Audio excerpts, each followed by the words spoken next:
आपके अनुकूल एक भी लक्षण नहीं है। कहां आप सच्चिदानंद प्रेम स्वरूप प्रियालाल, और कहां यहाँ पांच भौतिक में देहाभिमान किए हुए भोगों में रति मानने वाले अपने लोग। अब अपने लोगों को परम पद दो तो महाराजाति उदार भी सुंदर सुरत सूर सुकुमार। जय हो उदारता की आपकी, कि हम अधिकारियों को सबको ही देता है, सबको ही परीक्षा करके अधिकार देता है। महाराज एक आपे का दरबार ऐसा सुना है जहां सहज स्वभाव पर नवल किशोरी जू को मृदुता दयालुता कृपालुता की राशि है। ने कहूं न रिस कहूं भूली हूं न होत सखी, रहत प्रसन्न सदा ही मुखास।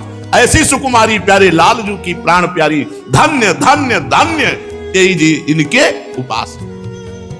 आपकी उपासना भी हमें पता नहीं थी, वो भी आप ही ने दी है। भगवत अर्पण। जब कभी तुम्हारे विकार आवे, जब तब कभी हे भाव आवे, जब कभी ऐसा आवे कि पता नहीं मेरा कल्याण होगा कि नहीं होगा, उसी समय सोचो मैं श्री जी को अर्पित हूं।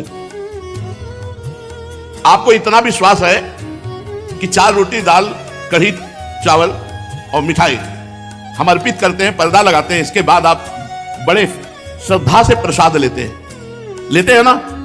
आपको संशय होता है क्या कि प्रसाद है कि नहीं, अर्पित हुआ कि नहीं हुआ? पूरी की पूरी थाल वापस आती है, केवल दृष्टि भोग लगता है। तो श्रद्धा में ऐसे दौड़ के प्रसाद लेने का मन होता है, माथे पे ऐसे धर के, और एक किनका चला जाता है तो छाती शीतल होती, प्रसाद पाया। और आप अपने को समर्पित किए, विश्वास नहीं तुम्हें? पर्दा लगा के थाल चली गई अंदर तो प्रसाद हो गया, तुम पूरा जीवन अर्पित हो, तुम्हें विश्वास नहीं कि हम प्रसाद स्वरूप हैं,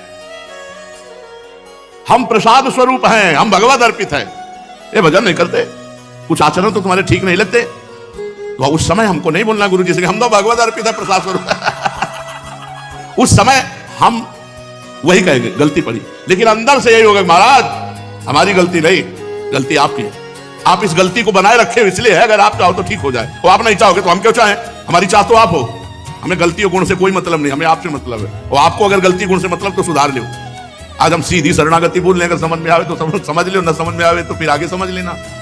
आगे तो बिल्कुल पक्का समझ लो, शरणागत का बोझ शरण्य के ऊपर है, शरणागत का बोझ शरण्य के ऊपर है। ये अपने ऊपर बोझा मत रखो अपने कल्याण का। ये लो महाराज, ऐसे हो जाओ बस। जब यहां ये करना चाहिए ये नहीं करना चाहिए तो सुन लो, और उसी समय सोचो ये करवा लेना जो करवाना है, जो नहीं करवाना। राधा वल्लभ श्री हरि श्री वृंदावन।